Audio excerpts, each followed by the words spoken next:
This tradition. Move back.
Our keynote speaker and Chairman of the Progressive Governors for ANEC, Usman Ododo, Honorary Council here present, the Chief of Staff to the President, distinguished representatives here present, our Royal Father, Alhaji Mohammed Saad Abubakar present, Co-Chairman of this Commission, Sheikh Oshoba, and Chief Onyema Ogochukwu, very senior advisors of the President on Media, Information and other commissioners here present from the Nigerian Guild of Editors, ladies and gentlemen. Good morning and welcome to the 21st Round Minds, Thought Leaders, Media Professionals Association. And my co-MC is Ms. Polly, who will navigate this conference to a successful end. Compelling theme. Democratic governance and national cohesion. It is a subject that strikes at the very heart on how, as editors, we interpret democracy unity in an increasingly complex that inform, educate, and hold power accountable. Days we will interrogate how beyond the headlines and deadlines, our ultimate duty is to truth. As we set the tone for what promises to be an end, let us the 21st All Nigeria Editors Conference taking place in the city of Abuja. Please, can we put...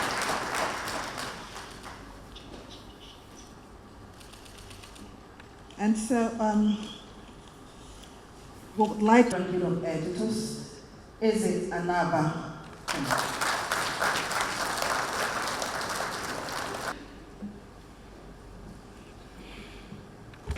GCFR.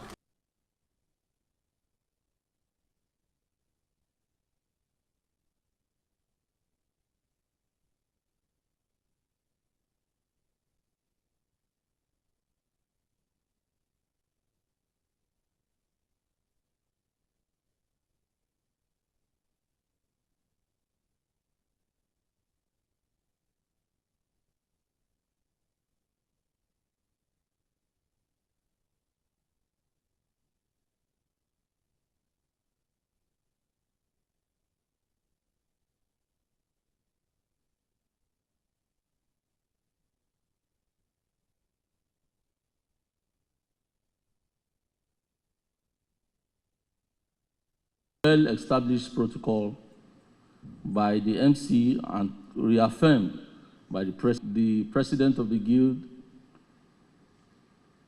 and confirmed in attendance in our conference. I think it deserves, our dear President deserves a round of applause. The place of the editor no longer matters to government. But today, as said by the Minister of Sokoto, Alhaji Sahad Abubakar III, MNI, for finding time to come. As a matter of fact, he was ready to be here even the last week where the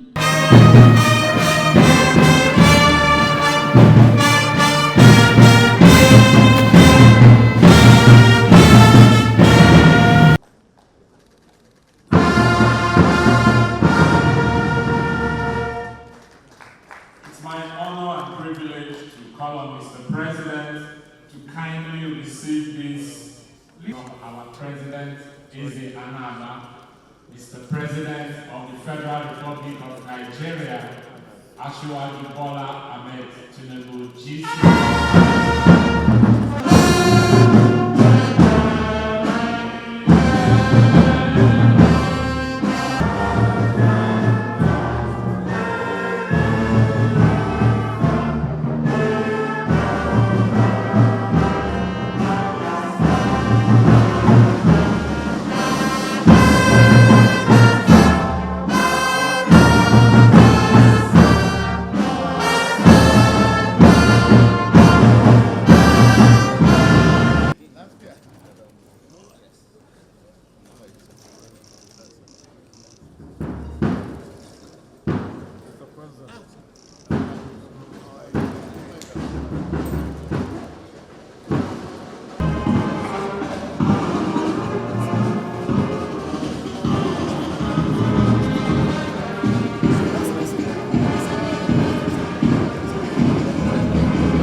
Conference of Presidents. This is a powerful testament to the high esteem in which this administration holds the fourth estate of the realm. Mr. President's presence here today is deeply symbolic. It reminds me of the long struggle and resilience that have defined the Nigerian press from the colonial days to our tortuous journey to democracy. It is instructive to note that Mr. President is a personification of the very resilience and struggle that define the Nigerian media. His own antecedents are woven into the fabric of our historical struggle for democracy. Recall his unwavering courage in the face of past adversities, such as the infamous denial of allocation to the LCDS under his stewardship as Lagos State Governor, a brazen act of injustice which he confronted with the same resolve that characterized the press fight against military dictatorship. Like you, President Bola Ahmed Tinubu has stood firm against the tides of oppression. He understands from first-hand experience that a vibrant and independent media is not the adversary of government, but the bedrock upon which a true and lasting democracy is built. That same fortitude is now the engine of our national renewal. With the unwavering conviction, President Bola Ahmed Tinubu is steering our nation through a very tough but necessary reform to birth a more prosperous Nigeria. The difficult decisions have been taken. At some point, the press firestorm was about the removal of the oil subsidy and unification of the Naira. Now we advance with a forthcoming, modernized tax regime designed to build and create a fairer system that funds infrastructure, education, and healthcare that will unlock the boundless potentials of our people. So now, when I listen to the president of the guild asking for the exemption of the newspapers and the media generally from the tax regime, I await the president's response. But I urge the press to pay close attention. This tax system worked in Lagos. It will work for Nigeria as a whole. Central to this vision of a prosperous Nigeria is an environment where free speech and dynamic media can thrive. I stand before you today to affirm that under President Bola Ahmed Tinubu's leadership, we have nurtured an unprecedentedly egalitarian media ecosystem. We have over 1,000 licensed radio and television stations operating across this nation. It is significant to note that not a single one has been threatened, gagged, or shut down by the government for expressing whatever views it holds. All other governors here, all members of the Executive Council, particularly the man who dragged me here, Mohammed Idris. He was so passionate and committed. He dragged Dele Alake with him to the office. I said, Mr. President, you have to attend the Guild of Editors conference. Right? I'm here. All the former state governors, leaders, members of diplomatic corps, President, Nigerian Guild of Editors, Eze Anaba, that was quite interesting. And the esteemed members of the Guild. Our royal fathers, thank you for being here and consistent inspiration to all of us in defense of our democracy and the future of this country. You have always been there patriotically with commitment and valuable suggestions. Thank you, Eminence, the Sultan of Sokoto, the captains of industry, gentlemen of the press, distinguished ladies and gentlemen. If I look back at the time I first assumed office and the way you all dealt with me,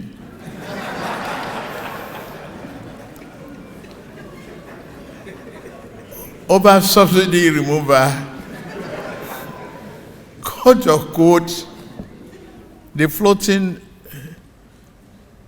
of our exchange rate, removing the arbitrage, the corruption in the society, and the opportunity blocked against rentier economy. We should celebrate that one today. That the tunnel of darkness and the head wing of the economy is getting better. It is my privilege to welcome you to the State House. This is for free. It's your house. This year's annual conference of Nigerian Guild of Editors.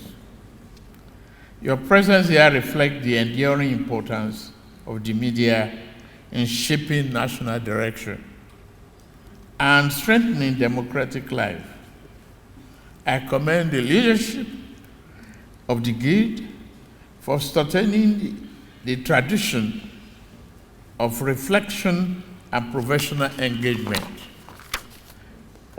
The theme you have chosen, democratic governance and national cohesion, role of editors, invite us to reflect on the state of our democracy and the way in which public discourse can either strengthen or weaken the bonds that hold our nation together.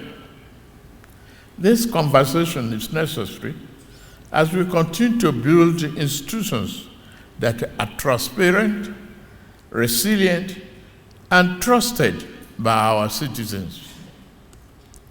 Throughout our history, journalism in Nigeria has been more than a profession. It has been an instrument of national awakening. From early newspapers that challenged the colonial injustice to the principled voices that kept hope alive during the dark days of the military dictatorship. And at this junction, I must say thank you, Aremon Segun Osoba. I thank you in that for the commitment, dedication, patriotism, and partnership that we all shared there. The Nigerian press has stood at a critical point in our nationhood to defend reason, dignity, and progress. Many journalists endured intimidation, detention, and personal hardship in defense of the public good. Their sacrifices are part of the foundation upon which our democracy rests today. We honor them not only in memory, but also by remaining committed to the values they upheld. Yet, freedom secured through struggle is not self-sustaining. It requires constant vigilance and reasonable exercise. A democracy is sustained not only by elections and laws, but also by the integrity of the public conversation. This is where your role becomes central and indispensable as last man standing. As editors and managers of the national information space, you shape narratives, you influence public understanding, you decide what becomes national focus and how our collective challenges are interpreted. The weight of that responsibility is extremely significant. It must be exercised with wisdom, fairness, and a strong sense of national duty. Nigeria is a large, as you know, and diverse country. Debate and differences are part of our reality. However, disagreement must never translate into erosion of national cohesion. Criticism, when informed and constructive, is a service to the nation.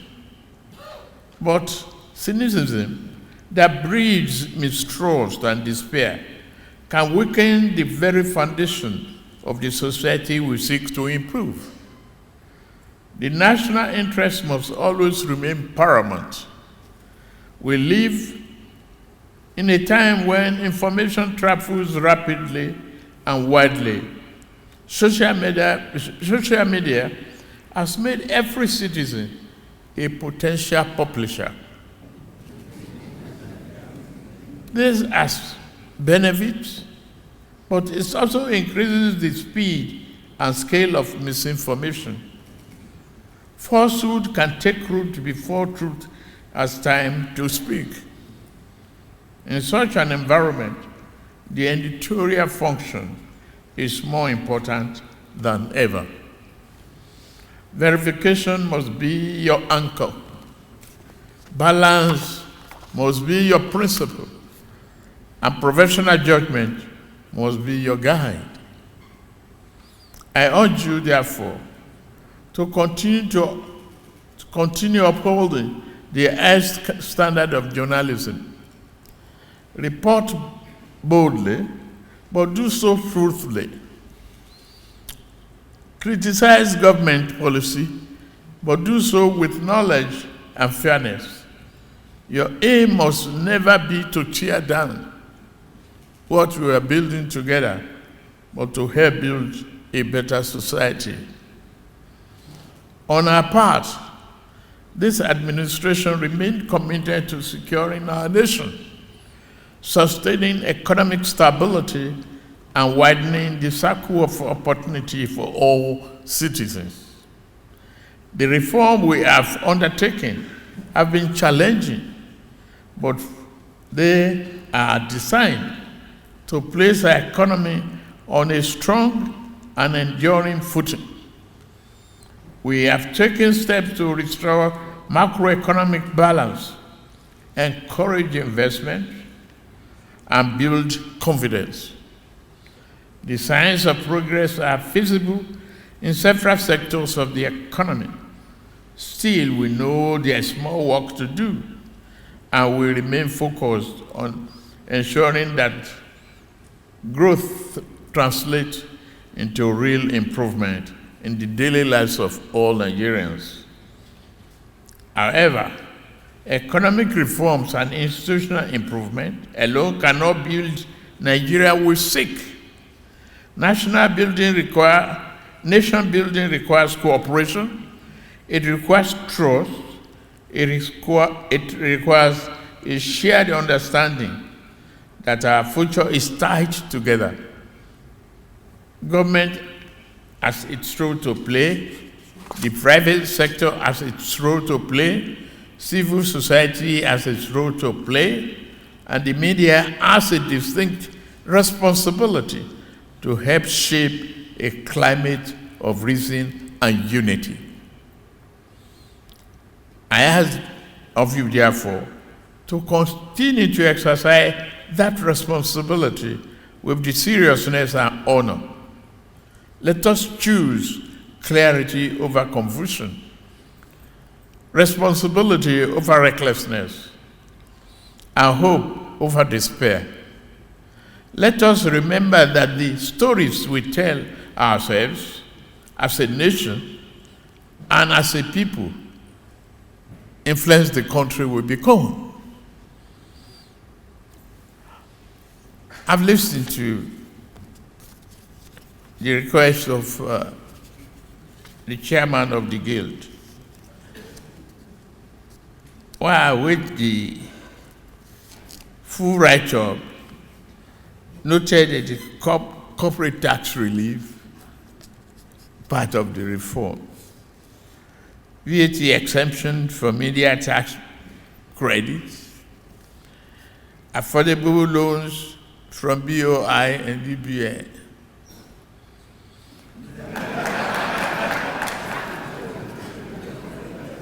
establish development grants for digitization, repeal laws that inhibit press freedom, discuss it now, highlight it if you know. I, as your president, endorsed its proposals. Media and safety data will be our phone.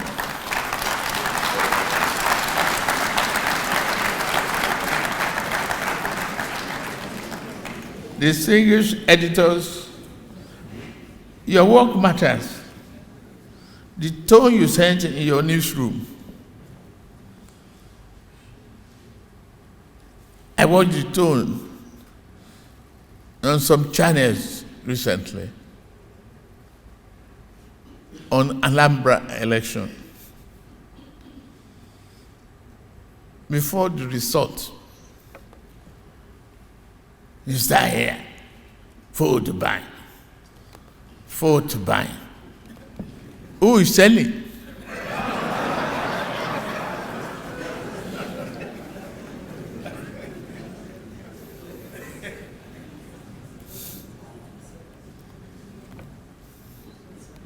If there is no reason to complain, let's be cheerleaders. is our country.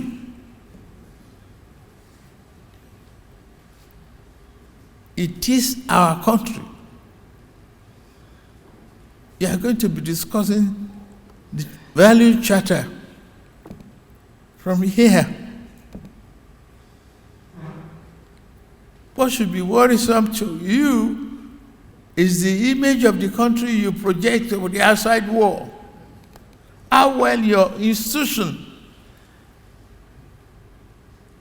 is making effort to build a nation of credibility with integrity that is required. Yeah, we may be poor. Poverty is not going to be our master. We are going to come out of it. Yes, we are challenged by terrorism, banditry, and others. We recognize that. Are we doing something about it? Are we inspiring the armed forces? Are we encouraging them to fight? They put their lives on the line to defend the national sovereignty of this country. It is our responsibility. Take it as part of laundry list of discussions here. Your request is in my pocket.